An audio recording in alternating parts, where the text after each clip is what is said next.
करता है। इसी के साथ बताता चलूं कि अभी तक DCEU यानी कि डिटेक्टिव कॉमिक्स एक्सटेंडेड यूनिवर्स की यह है 16th इंस्टॉलमेंट और मुझे बताते हुए बड़ा दुख हो रहा है अभी DCEU यहीं पर खत्म होते जा रहा है, क्योंकि इसके बाद से अभी रिबूट होगा जिसकी मूवीज आएंगी अब डायरेक्टली 2025 में, यानी कि 2 साल का वेट करना पड़ेगा किसी अच्छी लाइव एक्शन मूवी के लिए। खैर ये कमी हमारे मार्वल वाले पूरी कर देंगे, क्योंकि व्हाट इफ आ चुका है, इसके बाद में मार्वल की और भी मूवीज आने वाली है, तो आपका और हमारा सफर आगे तक चलता रहेगा। इस मूवी का मैंने ऑलरेडी रिव्यू भी कर दिया था, तो अगर आप इस मूवी से पहले वो रिव्यू देखना चाहते हैं जो कि बिल्कुल स्पॉइलर फ्री है, तो आप उसे चेकआउट कर सकते हैं, जिसका लिंक भी आपको इस वीडियो के डिस्क्रिप्शन में मिल जाएगा। So now without wasting any time चलिए डायरेक्टली आते हैं इस कहानी की मेन स्टोरी लाइन की तरफ, जिसकी शुरुआत में हमें एटलांटिस दिखाया जाता है, जहाँ के अब राजा बन चुके होते हैं किंग आर्थर, जिन्हें की एक्वामैन कहा जाता है। पानी में मची तबाही हो या फिर घर की हो जिम्मेदारी, ये भाई साहब दोनों ही जगह अपना काम बेहतरीन तरीके से निभा रहे होते हैं। और क्योंकि अब उसकी शादी मेरा से हो चुकी होती है, खैर मेरा नाम बोलते थोड़ा अजीब लग रहा है तो इसे हम मीरा बुलाएंगे, और अब इनका एक छोटा बेटा भी होता है।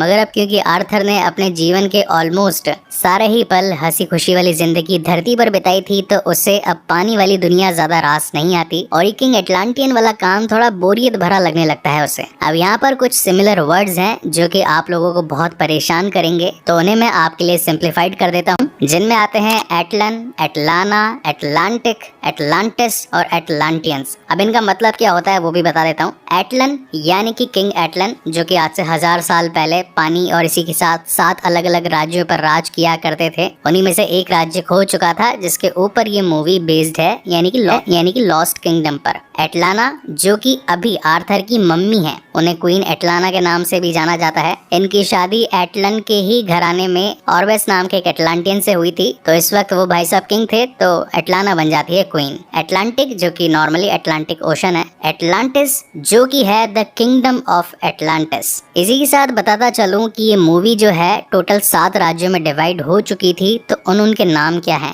नंबर 1 पर आता है एटलांटिस, जैसे कि किंगडम ऑफ एटलांटिस भी कहा जा सकता है। फिर किंगडम ऑफ जेबल, जिन्हें चला रहे होते हैं राजा नेरियस, जिनकी फोटो यहाँ पर है और ये मीरा के पप्पा भी हैं। फिर आता है द किंगडम ऑफ ट्रेंच, सारे हैवान शैतान सब यहीं पर बसते हैं, अंधेरों के राजा कहलाते हैं। फिर आता है किंगडम ऑफ फिशरमैन, फिर आता है किंगडम ऑफ ब्राइन। छठे नंबर पे है द मिसिंग किंगडम, जैसे कि हमने फर्स्ट पार्ट में देख लिया था, वो पूरी तरीके से रेगिस्तान में बदल गया था और इन लोगों के बढ़िया बढ़िया हथियार भी यहीं पर ही बनाए जाते थे, जैसे कि किंग एटलन का ट्राइडेंट, हिंदी में त्रिशूल कहते हैं वैसे। और 7वें नंबर पे होता है द लॉस्ट किंगडम, जिस पर आज हम बात करने वाले हैं। और हाँ, लास्ट वर्ड तो बताना ही भूल गया, एटलांटियंस मतलब कि जो भी लोग एटलांटिक ओशन के अंदर रहते हैं तो वो कहलाते हैं एटलांटियंस। और हाँ, इंसानों की आंखें पानी में अगर देखेगी तो उन्हें सब कुछ अंधेरा ही अंधेरा नजर आएगा, अंधेरा कायम रह के रिलिश टाइप। लेकिन एटलांटियंस जो भी हैं उन्हें पानी की हसीन रंगीन दुनिया दिखाई पड़ती है अपनी नजरों से, जिसे दिखाने के लिए डायरेक्टर भाई साहब ने बहुत अच्छे CGI, VFX और ग्राफिक्स का तगड़ा इंतजाम किया है। आई होप कि कहानी का बेस, छोटी मोटी पास्ट हिस्ट्री आपको समझ में आ गई होगी। अब यहाँ से मेन स्टोरी लाइन स्टार्ट होती है। लास्ट मूवी के जो विलन होते हैं यानी कि डेविड, जैसे कि ब्लैक मैंटा भी कहा जाता है, बदले की आग में झुलसता हुआ वो उस खोए हुए राज्य को ढूंढना चाहता था जहाँ पर उसे हथियार वगैरह मिल जाए और वो अपने दुश्मन यानी कि एक्वामैन को खत्म कर पाए। इनकी दुश्मनी क्यों हुई है, इसके लिए फर्स्ट पार्ट अवेलेबल है चैनल पर, जाकर आप चेकआउट कर सकते हैं। Now coming back to the story, होता यह है कि ये लोग अंटार्कटिका के बहुत ही एंड पोर्शन पर आ चुके होते हैं। हर जगह बर्फ के पहाड़ ही होते हैं, लेकिन ग्लोबल वार्मिंग के चलते वहाँ की बर्फ चटक जाती है और डेविड के साथ ही लोग उस दरार में गिर जाते हैं। और तभी कुछ मॉन्स्टर जैसे टेंटिकल्स आकर एक दो को अपने साथ खींच कर ले जाते हैं। अब यहाँ पर हमें डॉक्टर शीन भी दिखाए जाते हैं। फर्स्ट वाली जो मूवी थी, जब सारे 6 राज्यों ने पानी में बसी गंदगी को निकाल कर वापस धरती पर फेंक दिया था, तो ये टीवी पर अपना इंटरव्यू भी दे रहे थे कि किस तरीके से अब पानी की सेना हमारे ऊपर हावी हो सकती है, अगर जंग छिड़ी तो हालत खराब हो जाएगी। तो फर्स्ट मूवी के पोस्ट क्रेडिट सीन में भी अब वो मिल चुके होते हैं ब्लैक मैंटा के साथ में, इसीलिए यहाँ पर ये सेकंड मूवी में दिखाए गए हैं। इस खबर को मिलने के बाद में तो डेविड भी वहाँ तक पहुँच चुका था, लेकिन यहाँ पर इन लोगों के सामने नजारा कुछ और ही बता रहा था। बहुत सारे ऐसे लोग जो कि दानव में बदल चुके थे और ये वही खोया हुआ 7वां राज्य था, जिसे कि द लॉस्ट किंगडम कहा जाता है। इन लोगों ने अब उसे ढूंढ लिया था, मगर इसी के साथ उसे एक चीज और मिलती है और वो होता है ब्लैक कलर का ट्राइडेंट। ट्राइडेंट, जिसमें बसी होती है काली ताकतें। इसे जोड़ते के साथ ही डेविड कनेक्ट हो जाता है एक काली ताकत कॉडेक्स के साथ में। कॉडेक्स जो कि इस 7वें राज्य का मालिक था और किंग एटलन का भाई भी था। इनके बीच में चली एक जंग की वजह से किंग एटलन ने उसे हमेशा के लिए यहाँ पर बंद कर दिया था और अब वो अपनी सत्ता को वापस पाना चाहता है, जिसमें डेविड उसका सलार बनेगा। सिर्फ सलार से मुझे याद आया कि ऑलरेडी इस मूवी को भी हमने एक्सप्लेन कर दिया है, रिव्यू भी अवेलेबल है, इनफैक्ट ट्रेलर का रिव्यू भी अवेलेबल है। तो जो भी आप देखना चाहें अपनी कन्वीनियंट के हिसाब से देख सकते हैं। जिसके बाद सीन शिफ्ट होता है आर्थर पर, जो कि अपने बच्चे के डायपर वगैरह बदल रहा होता है और इसी के साथ अपने पापा टॉम के साथ बातचीत भी कर रहा होता है और कहता है कि क्या मैंने भी आपको बचपन में इतना परेशान किया था। खैर जो भी हो, आप इस वर्ल्ड के बेस्ट पापा हैं। इन दोनों की ये बातें चली रही थी, तभी जो 1 साल का छोटा बच्चा होता है वो जाकर फिशेस से बात करने लगता है, यानी कि उसमें भी शाही खून दौड़ रहा था और वो भी अब पानी के किसी भी क्रीचर से कनेक्टिविटी बिठा सकता था। इस बात को आर्थर देखकर बहुत खुश होता है, क्योंकि 1000 साल पहले खाली सिर्फ और सिर्फ किंग एटलन ही थे जो कि पानी की क्रीचर्स के साथ में बातचीत कर सकते थे। फिर उनके पूर्वजों में ये पैदा हुआ, यानी कि एक्वामैन, और अब ये शक्ति उसके बेटे में भी है। देखा जाए तो कहानी का 3rd पार्ट पक्का है। मीनवाइल सीन शिफ्ट होता है डेविड पर, जिसके पास में अब ब्लैक ट्राइडेंट की ताकत थी। इसी के साथ कॉडेक्स जो कि 1000 सालों से दबा हुआ था लेकिन कॉन्शियस माइंड में आकर उसे गाइड करता रहता था। तो इन दोनों ने मिलकर वापस आने का एक प्लान बनाया होता है। अब प्लान में होता यह है कि धरती को अगर ग्लोबल वार्मिंग के चलते बहुत ज्यादा दूषित कर दिया जाए, गर्मी बढ़ा दी जाए, तो जिस राज्य में वो जमे हुए हैं वहाँ की सारी बर्फ हट जाएगी और उनका राज्य फिर से खड़ा हो जाएगा। तो इस काम को करने के लिए बहुत सारी ग्लोबल वार्मिंग पैदा करनी होगी, जिसके लिए ये लोग पानी में ढूंढ रहे होते हैं ऑरिकैलम को। ऑरिकैलम आज से 1000 साल पहले ये सारे एटलांटियंस ही यूज किया करते थे। ये एक ऐसा सब्सटेंस था जिसकी वजह से हाइपर टेक्नोलॉजी वाले स्ट्रक्चर्स, टॉप पावर के वेपन्स और भी कई सारी चीजें क्रिएट की जा सकती थी। इसे आप MCU वाला वाइब्रेनियम समझ सकते हो या फिर एक्समैन वाले यूनिवर्स से एडमेंटियम समझ सकते हो। तो DCEU के यूनिवर्स का ये हो गया ऑरिकैलम। अगर इसे भारी मात्रा में यूज किया जाए, भट्टी में जलाया जाए, तो ये धरती पर तगड़ी मात्रा में ग्लोबल वार्मिंग फैला देगा। लेकिन ये ऑरिकैलम बहुत ही लिमिटेड प्लेसेस पर था, जिसे कि अब एटलांटियंस यूज नहीं करते थे। उन्हें मालूम चल गया था कि इसका यूज करने पर हालांकि तरक्की तो हो जाती है, लेकिन उससे पानी में, धरती पर, आकाश में हर जगह बहुत ज्यादा प्रदूषण होता है। तो उन्होंने उसे वॉल्ट्स में छिपा दिया, 12 अलग अलग। तो डेविड भैया हर महीने एक जाते थे, वॉल्ट को खोलते थे, चुराते थे और ऑरिकैलम को जलाकर प्रदूषण फैला रहे थे। और इस बार जो वॉल्ट इन्होंने खोला था, ये आता है एक्वामैन के अंडर वाला वॉल्ट। तो चोरी करते हुए भाई साहब पकड़े जाते हैं। एक्वामैन की डेविड के साथ फाइट होती है, बहुत तगड़े धुआंधार CGI का यूज हुआ है। लेकिन इस बार ब्लैक मैंटा के पास नेक्रस पावर, यानी कि कॉडेक्स की आत्मा वाली ताकत भी होती है, तो वो आराम से उसे धूल चटा देता है। इनकी शिप वगैरह भी तबाह कर देता है, बहुत सारे लोगों को भी जान से मार देता है और चुरा करके ऑरिकैलम को एक सीक्रेट प्लेस पर ले जाता है। जिसके बाद सारे सी लेवल मेंबर्स की मीटिंग होती है कि भैया डेविड आया, माल चुरा करके ले गया, लेकिन कहाँ लेकर के गया इस बारे में इन्हें कोई इन्फॉर्मेशन नहीं होती है। जहाँ पर आर्थर इनको ये सुझाव देता है कि पानी की दुनिया के बारे में ऑर्म, यानी कि मेरा छोटा भाई, वो मुझसे ज्यादा जानता है, तो उसे मालूम होगा कि ऐसे छटे हुए बदमाश कहाँ पर जाते हैं और ये काम कहाँ से एग्जीक्यूट हो सकता है। तो उससे बातचीत करने के लिए उन्हें द मिसिंग किंगडम में जाना पड़ेगा। हालांकि बाकी 6 राज्यों में जो डील हुई थी उसके अकॉर्डिंग ऑर्म को अब नहीं छोड़ देना चाहिए था, क्योंकि वो आएगा फिर तबाही फैलाएगा। उसने द फिशरमैन किंगडम के मेन लीडर को भी जान से मार दिया था।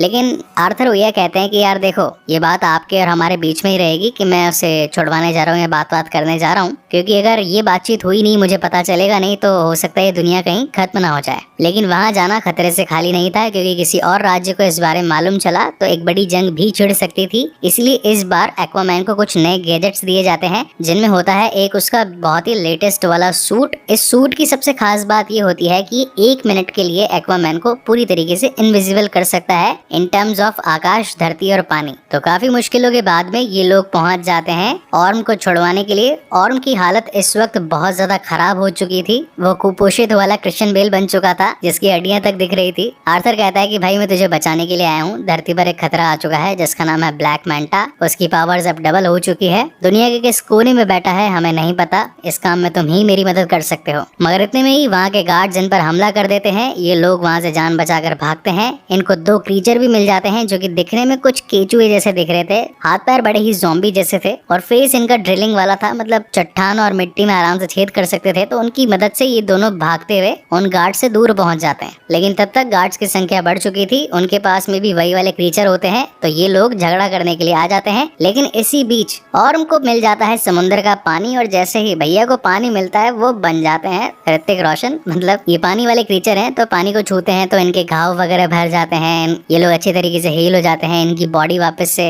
रिकवर हो जाती है। फिर एक शानदार धुआंधार फाइट होती है और अब ये लोग मैंटा की इंफॉर्मेशन निकलवाने के लिए पहुंचते हैं पानी के अंडरवर्ल्ड में, जहाँ पर इन्हें मिलता है दाऊद इब्राहिम। मजाक कर रहा हूँ, मतलब पानी का कोई क्रीचर। जिससे ये मालूम होता है कि इस वक्त ब्लैक मैंटा कहाँ पर मौजूद होगा। ये सीन सचमुच बहुत बढ़िया था। इस वक्त इस मूवी में पानी की हसीन दुनिया दिखाई जाती है, पूरा क्लब का सीन होता है, लोग मतलब कि पानी के क्रीचर डांस वगैरह कर रहे होते हैं। खैर अभी तो ये हॉल प्रिंट है, इसमें ज्यादा मजा आएगा नहीं, लेकिन जैसे इसका 1080p या फिर 4K वाला प्रिंट आ जाएगा, उसमें जब एक्सप्लेनेशन होगी तो you gonna enjoy it in a different way. इधर सीन शिफ्ट होता है भट्टी के राजा यानी कि ब्लैक मैंटा पर, जो कि इस वक्त ऑरी कैलम को जला जलाकर धरती प्रदूषित कर करके अपना बदला पूरा करना चाहता था। इनफैक्ट नेक्रस किंग या फिर कहें कि कॉडेक्स को इस धरती पर वापस लाना चाहता था, क्योंकि वही उसे एक्वामैन से अपना बदला पूरा दिलवा सकता था। इसी बीच एक्वामैन यानी कि आर्थर और उसका भाई ऑर्म ये दोनों पहुंच जाते हैं एक ऐसे आइलैंड पर जिसका पता दाऊद इब्राहिम ने इन्हें दिया था। अभी जो जंगल होता है ये काफी वियर्ड जंगल होता है। अगर इससे पहले आपने मेरी सिस्टर की एक्सप्लेन करी हुई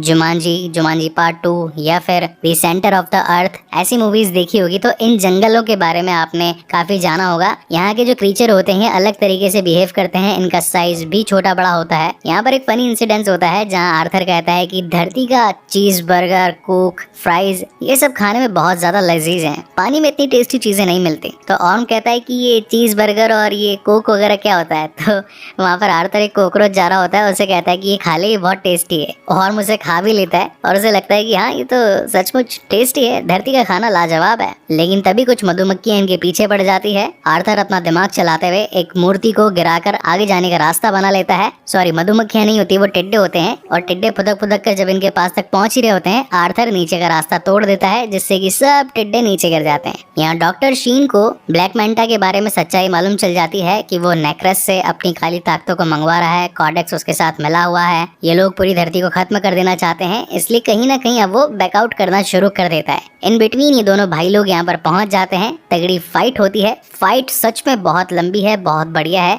अच्छी CGI का यूज हुआ है। इस फाइट को एक्सप्लेन करूंगा तो कॉपीराइट क्लेम हो जाएगा। सो डायरेक्ट आते हैं मेन कंक्लूजन पर। हुआ ये था कि आज से 1000 साल पहले ये जो दो भाई होते हैं कॉडेक्स और एटलन, एक को राज्य मिल चुका था एटलांटिस, जिसे कि अपनी ट्राइडेंट की मदद से किंग एटलन ने बहुत ज्यादा समृद्ध, बहुत ही बढ़िया हाईटेक बना दिया था। वहीं ज्यादा ताकत पाने के चक्कर में कॉडेक्स ने काली किताबें पढ़ना स्टार्ट कर दिया था, काली ताकतों से नाता जोड़ लिया था, जिसमें नेक्रस नाम की एक पावर होती है, ब्लैक पावर कह सकते हैं इसे। अब वो बस जाती है कॉडेक्स के अंदर और वो बन जाता है तमराज किल्विश मतलब काली ताकतें आ जाती है उसमें, और वो अपने पूरे साम्राज्य में उस ताकत को फैला देता है। सभी जो लोग इंसान जैसे दिखाई देते थे अब वो हैवान बन चुके थे, जिसके बाद में सत्ता हथियाने के चक्कर में वो किंग एटलन से भिड़ चुका था। एटलन ने उसे खूब मारा, खूब पीटा और अपने खून की बूंद से उसे हमेशा के लिए यहाँ पर कैद कर दिया और इस राज्य का नाम पड़ गया द लॉस्ट किंगडम। लेकिन आर्थर एक शाही खून था, फाइट के दौरान उसका खून पड़ जाता है वहाँ के मोटे सारे ताले पर, और ताले में खून जाते ही नेक्रस भैया यानी कि हमारे कॉडेक्स आजाद हो जाते हैं। लेकिन आर्थर भैया के पास में था अपने पप्पा जी का, मतलब कि पूर्वज वाला ओरिजिनल ट्राइडेंट, जो कि बहुत ज्यादा ताकतवर मजबूत था, तो वो ब्लैक ट्राइडेंट को तोड़ देते हैं। इसी बीच यहाँ पर ऑर्म पहुंच जाता है और उस ब्लैक ट्राइडेंट को उठा लेता है। कॉडेक्स आकर उसे भी अपनी टीम में मिल जाने को कहता है कि अगर तू हमारे अंदर मिल गया तो सातों के सात राज्य तेरे हो जाएंगे, महान शासक बन जाएगा और अपने भाई को हटा दे लाइन से। लेकिन आर्थर उसे अपनी मम्मी की कसम याद दिलाता है कि मम्मी ने कहा था कि दोनों भाई साथ साथ में जाएंगे, सारे काम करेंगे, दुनिया को बचाएंगे और वापस आ जाएंगे। मम्मी की कसम याद कर। ओके, सो क्या आप भाइयों में भी बहुत बार मम्मी की कसमें आई हैं? अगर आई हैं तो प्लीज कमेंट सेक्शन में जरूर बताइएगा। खैर मम्मी के आगे किसकी टिक पाती है, तो यहाँ पर ऑर्म उन काली ताकतों को छोड़ देता है, भाई का साथ देता है, और अब डेविड में वो पावर रह नहीं चुकी होती है, तो वो बिल्कुल इंसान बन चुका होता है, एक्वामैन के आगे टिक नहीं पाता। इनफैक्ट अब वो एक चट्टान से लटक रहा होता है, तो आर्थर भैया हाथ आगे करते हैं कि आजा तेरी जान बचा लेता हूँ। तेरे पापा जी की लास्ट टाइम जान बचाई नहीं थी मैंने, तो आज तक तो गुस्से में घूम रहा है। लेकिन डेविड कहता है कि तुझसे तो हाथ कभी ना मिलाऊं, और वो खुद ही मौत का रास्ता चुन लेता है और इसी के साथ इनका दुश्मन खत्म हो जाता है। कहानी के एंड में हम देखते हैं कि आर्थर अपने भाई ऑर्म से कहता है कि देखो, शाही खून तुम्हारे अंदर भी है, मेरे अंदर भी है, लेकिन बाकी 6 राज्य तुम्हारा राजा बनना स्वीकार नहीं करेंगे, तो आज से लॉस्ट किंगडम जो है वो तुम्हारा हुआ। अब यहाँ के राजा तुम। रही बात मेरी, तो मैं अब यहाँ के पानी वाली टेक्नोलॉजी यूएन के साथ में यानी कि यूनाइटेड नेशन के साथ में साझा करूंगा। अब आपको कहीं ना कहीं ये मूवी ब्लैक पैंथर की याद दिलाएगी, जहां पर टिचाला ने अपने वाइब्रेनियम को वकांडा से यूएन में बांटने के बारे में सोचा था ताकि उनकी टेक्नोलॉजी बढ़ सके। तो ऐसा ही कुछ हमें यहाँ पर भी दिखाया जाता है और इसी के साथ ये मूवी यहाँ पर खत्म हो जाती है। फिर आता है एक पोस्ट क्रेडिट सीन, जिसके अंदर हम देख पाते हैं कि ऑर्म बैठा होता है एक रेस्टोरेंट में और एक चीज बर्गर ऑर्डर करता है, खाता है, उसको बहुत मजा भी आता है, लेकिन तभी वहाँ पर एक कॉकरोच आ जाता है तो वो उसे भी खा जाता है और ये मूवी यहीं पर खत्म होती है। आई होप गाइस कि ये वीडियो, ये डीप एक्सप्लेनेशन, ऑल डिटेल्स आपको पसंद आई हो। नेशन देखने के लिए इस चैनल को सब्सक्राइब जरूर कीजिएगा, क्योंकि क्वालिटी कंटेंट के लिए हम पूरे दिल से मेहनत करते हैं। इसके बाद में मैं DCEU के कुछ बचे हुए parts as well as Blue Beetle और द फ्लैश को लाने वाला हूँ। अच्छे प्रिंट आ चुके हैं उनके, सो तब तक के लिए keep watching and stay safe. मिलते हैं अगले वीडियो में।